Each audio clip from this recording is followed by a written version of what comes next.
Hola, ¿qué tal? Bienvenida y bienvenido a este nuevo encuentro de lectura en el Club de Lectura de Más Escuela Zen. Un espacio de amor, de belleza, de armonía, de expansión de la conciencia y de paz. Yo soy Marilyn García y estoy súper contenta del día de hoy continuar nuestra lectura. Estamos leyendo a Drunvalo Melquisedec con su libro El Uroboros Maya. Los ciclos cósmicos completan el círculo, la revelación de la auténtica profecía maya. Vamos a continuar con la lectura el día de hoy y como ya es costumbre, a mí me gusta que iniciemos esta lectura con 3 respiraciones profundas, tomando conciencia del momento presente, enfocando nuestra atención en la lectura y abriéndonos a recibir esta información.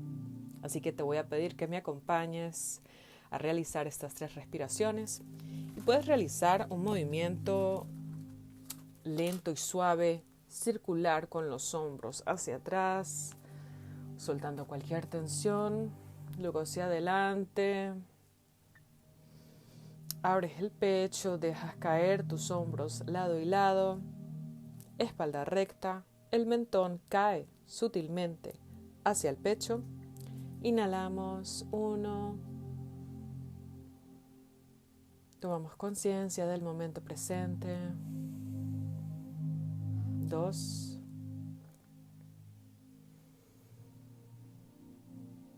Damos gracias por este momento. 3. Y nos abrimos para recibir la información. Estamos listas y estamos listos para continuar con la lectura. En el episodio anterior quedamos en la página 109 y hoy vamos a continuar con la pirámide Merkabah de la antigua Atlántida. Un grupo de científicos atlántidos, errados quizá, construyeron una pirámide de piedra muy grande. Esa pirámide está ahora en las profundidades del mar, cerca de la costa de Bimini. Los científicos modernos han descubierto esta pirámide y las calzadas sumergidas que llegan hasta ella e intentan demostrar con estas pruebas la existencia de la Atlántida. Aquella pirámide fue el origen de la mayor parte del desorden que sufre nuestro mundo actual. 7 científicos construyeron la pirámide con un fin concreto: crear un campo Merkabah. Se suele considerar que la Merkabah es el cuerpo de luz del cuerpo humano, pero también se puede emplear este esquema del campo de energía para impulsar una nave espacial o incluso en un edificio tal como una pirámide. Sus fines eran egoístas. Querían controlar el continente de la Atlántida y más adelante el mundo entero. Pero hacía más de 50.000 años que nadie intentaba crear un campo Merkabah, de modo que no sabían bien el modo de hacerlo y perdieron el control de aquella Merkabah experimental. Lo que sucedió entonces fue horrible. La Merkabah contiene el plano del universo y separó los niveles entre la tercera y la cuarta dimensión. Expuso a los seres humanos a un nivel de conciencia y de atención para el que no estaban preparados y obligó a los seres de otros planos de la existencia a entrar en la dimensión de la Tierra. ¡Wow! A aquellos seres no les quedó más opción para sobrevivir que entrar en cuerpos humanos. Y la consecuencia fue que casi todos los habitantes de la Atlántida quedaron poseídos. Aquello fue desagradable y doloroso para ambas partes y acabó por ser un desastre tal como no lo ha conocido la humanidad en los tiempos modernos. La Segunda Guerra Mundial no fue nada comparado con aquello. ¡Wow! Así pues, durante los 200 últimos años de la Atlántida, sus habitantes estaban enfermos, moribundos e infestados de aquellos otros seres de otro mundo. Los Nacals y los maestros ascendidos llegaron a la conclusión de que tenían que hacer algo. Establecieron una conexión consciente con el centro de nuestra galaxia y obtuvieron permiso para hacer algo que no es nada corriente. Como ya habíamos alcanzado aquel nivel elevado de la conciencia y lo habíamos obtenido de manera natural, el mando galáctico tomó la decisión de permitir a la Tierra que reestableciera la red de unidad de conciencia que había quedado destruida cuando se separaron las dimensiones, de modo que los seres humanos pudieran volver a alcanzar con el tiempo aquel nivel elevado de conciencia antes de la caída. Como los Nacals y los maestros ascendidos sabían que íbamos a caer, seleccionaron a 3 de entre ellos para que condujeran un experimento arriesgado. No tenían nada que perder y si no hacían nada, la humanidad tendría que volver a empezar desde cero y tardaríamos al menos 200.000 años en volver a los niveles que habíamos alcanzado. 3 hombres adquirieron un papel fundamental en toda esta historia. Aquellos 3 hombres concibieron y trazaron un plan para hacernos volver a los seres humanos a la conciencia superior. Ellos 3 se llamaban Chequetec, Arelik Vomalites, Ra y Araragat, y todos ellos eran maestros ascendidos. Eran unos seres inmortales que trabajaban por medio de los Nacals, y de hecho todos los Nacals eran maestros ascendidos que habían optado por quedarse en la tierra bajo forma física. Lo que decidieron aquellos 3 hombres era hacer algo que solo rara vez se había intentado en todo el universo hasta entonces. Comenzaron este proceso de devolvernos nuestra conciencia construyendo una estructura en un lugar remoto. Eligieron este lugar por una razón muy concreta que explicaré enseguida. El lugar era lo que ahora llamamos Egipto, y la construcción era la Gran Pirámide de Giza. Esta pirámide se construyó antes del hundimiento de la Atlántida. Los 3 tuvieron que manifestarla antes, pues era algo más que una construcción. Era una señal mundial. Según Chequetec Arelik Vomalité, la Gran Pirámide de Giza se construyó en cuestión de horas, y no con trabajo físico, sino por medio de la conciencia. Lo más increíble de todo fue que se construyó empezando por arriba. Cuando presenté esta información al gobierno egipcio en la década de 1990, me tomaron por loco. Pero hicieron comprobarlo por sus científicos para cerciorarse. Dataron por carbono 14 la argamasa entre las piedras, tanto las superiores como las inferiores, y descubrieron que las piedras más antiguas estaban en la parte superior de la pirámide y que las de la parte inferior eran más recientes. No podían explicar aquello, así que naturalmente, como no podían explicarlo, dejaron de hablar del tema. Ahora, vamos a aclarar esto un poco más, explicando que no se disponían a recuperar nuestra conciencia solo con aquella pirámide. La pirámide no era más que el principio. El plan primitivo consistía en una red de pirámides, de lugares sagrados y de lo que serían más adelante las iglesias, las mezquitas, las sinagogas y los templos de todas las religiones de la tierra. Se trataba de una red de aquellas estructuras y de puntos naturales notables de toda la tierra, unos 83.000 puntos en total, que se construirían a lo largo de unos 13.012,5 años, y que establecerían un campo de energía electromagnético geométrico global que rodearía toda la Tierra. Recuperaríamos nuestra conciencia superior, o desde otro punto de vista, ascenderíamos, por medio de este campo de energía que construían aquellos 3 hombres antiguos. Lo más interesante de estas estructuras es que, aunque se construyeron a lo largo de casi 13.000 años, todo su plan estructural se creó en cuestión de horas. No en esta dimensión, sino en la cuarta, en las frecuencias más altas de la conciencia de la Tierra. Todo el plan estructural se creó por medio de la conciencia y del mismo modo que construyeron la Gran Pirámide, es decir, empezando por arriba. Cuando se hubieron creado aquellos edificios en la cuarta dimensión, los 3 hombres empezaron a sacarlos poco a poco de dicha dimensión para traerlos a esta, la tercera dimensión. Este proceso duró miles de años. El sistema piramidal físico fue construido por las antiguas tribus y culturas de todo el mundo. Buen ejemplo de ello son las pirámides de Yucatán en México. Las edificaron los mayas, pero fueron los maestros ascendidos los que organizaron su construcción. Y la construcción de esta red de conciencia ha sido dirigida durante todos estos miles de años hasta este momento mismo en que estás leyendo el presente libro por esos hombres y mujeres maravillosos que siguieron el mismo camino espiritual que sigues tú. Ellos hicieron lo que te dispones a hacer tú. Dominaron sus vidas, superaron la muerte y se hicieron inmortales en un destello de luz.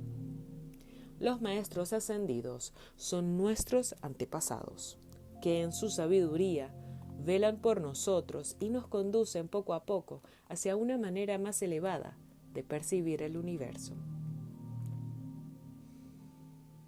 Los maestros ascendidos dirigieron las construcciones por todo el mundo. Por ejemplo, la del centenar de grandes pirámides que se extienden a lo largo del archipiélago de Japón. Aquello fue el comienzo de algo, una ciencia antigua que en nuestro mundo moderno conocemos poco. Es una ciencia llamada geomancia. La geomancia. ¿Por qué construían las culturas antiguas aquellas pirámides y templos por todo el mundo? ¿Y cómo es posible que las construcciones de edificios de piedra crearan un campo de energía por encima de la tierra? Pues bien, se trataba de un nivel muy avanzado de lo que en los tiempos modernos llamamos geomancia. Geomancia es un término moderno. No me cabe duda de que en la Atlántida lo llamarían de otra manera. Yo por mi parte definiría la geomancia como el empleo de piedras, rocas, cristales naturales o metales para cambiar el flujo de energía de la Tierra. Esto mismo lo hacemos con nuestros ordenadores. Controlamos el flujo de la electricidad con objetos tales como los diodos y los condensadores, pero también se puede hacer a gran escala, hasta con la Tierra misma. Cuando se disponen estas grandes construcciones en lugares muy concretos de la Tierra, hacen cambiar el flujo interno de nuestro planeta. Ejemplo de ello son las líneas geopáticas o las líneas de Hartmann, que cambian el flujo externo por encima de la Tierra. Las líneas geopáticas se producen por fenómenos tales como los volcanes y sus flujos de lava, las presiones de las placas tectónicas e incluso la presión de los mares y océanos.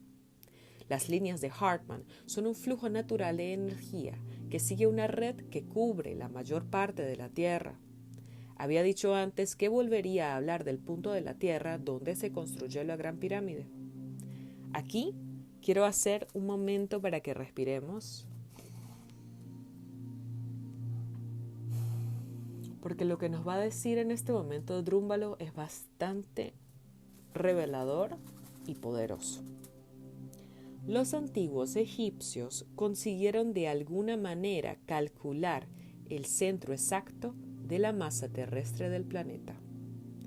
Cuando se sitúa una construcción como la Gran Pirámide en el centro exacto de la masa terrestre del planeta, ocupa una posición crucial que puede hacer cambiar el flujo de la energía dentro de la Tierra y por encima de ella. Cuando hay otros 83.000 lugares conectados expresamente con la Gran Pirámide y todo funciona como una gran unidad, pueden producirse cosas que en circunstancias normales parecían milagrosas. Los egipcios estaban creando una nueva red de conciencia de unidad, exactamente la misma red natural que perdimos en la Atlántida. Recordemos que la destrucción de aquella red provocó la caída de la humanidad en la oscuridad y en el espesor del mundo moderno. Es la misma caída de que habla la Biblia cristiana. Y esta misma red será lo que nos salve de la oscuridad y nos haga volver a la luz. Necesitamos esta red para poder volver a subir a la conciencia superior. Los maestros ascendidos se estaban asegurando de que volveríamos a reunirnos con ellos. Tú eres su hermano o su hermana solar, y ellos no dejarán de ayudarte nunca hasta que puedas existir en el plano de la luz pura. Sin esta red de unidad de conciencia que rodea a la Tierra, estamos encerrados en cuarentena en esta tercera dimensión, apartados del resto de la vida. No podemos regresar a la libertad de nuestra conciencia superior. Es imposible. Página 115. Vamos a concluir con la lectura del día de hoy aquí. Y quisiera invitarte a que en este momento, al finalizar esta lectura, podamos tomarnos el espacio para comprender lo que acabamos de leer. Asimismo, sería ideal que si existe algún punto en particular, como las líneas de Hartman, que desconoces, te vayas inmediatamente a Google, tal vez a YouTube, y busques qué son las líneas de Hartman, qué es la masa terrestre del planeta, qué es el centro de la masa terrestre del planeta. Y así, si acaso hay algún punto que se te está perdiendo por no tener ese dato en particular, puedas adquirirlo y que esta información pueda ingresar completamente dentro de ti. Mira, yo en el pasado he escuchado a muchos supuestos canalizadores hablar de que los maestros ascendidos son arcontes, que son demonios, que no sé qué más. Y siempre recuerdo a un gran maestro que una vez me dijo: recuerda que lo importante es el mensaje. Y me alegro mucho de haber ignorado completamente a todas esas personas que, diciéndose y llamándose canalizadores, estaban infundiendo en mí y en tantos otros como llegaron a ellos miedo. Siempre que algún mensaje te esté generando miedo, siempre que te quieran implantar, siempre que te quieran imprimir, siempre que el mensaje de alguien sea de temor y de miedo, sal de ahí, porque ahí no hay amor y ahí no hay luz, ahí no hay unificación. Ahí se te está creando más separación y división. La conciencia superior es unificadora. Así que, sin más que agregar, espero que hayas disfrutado de esta lectura tanto como la he disfrutado yo. Me encantaría que en la próxima lectura me acompañes. Seguimos leyendo y profundizando en nuestra verdadera historia. Gracias por acompañarme hasta aquí en este nuevo formato de lectura, en donde solamente es a través de mi voz que estaremos leyendo. Debo de admitir que en ocasiones sentarme frente a una cámara siempre me generaba retraso, porque no me gustaba cómo se veía, porque tenía un grano, porque no me veía bien, porque esto, porque lo otro. Entonces estaba retrasando todo el club de lectura. Así que decidí iniciar un nuevo formato a través de voz. Así que me encantaría leerte en los comentarios, que me cuentes. ¿Tienes algo que compartir con respecto a todo esto que hemos leído? ¿Te gustaría compartir algo? Cuéntamelo. Si has disfrutado de la lectura, dale un me gusta, y si sientes que conoces a alguien a quien este tema le interesa, compártele este club de lectura. Muchas gracias por acompañarme, deseo que tengas un día maravilloso y recuerda, respira profundo y sonríe. Nos vemos en la próxima. Chao.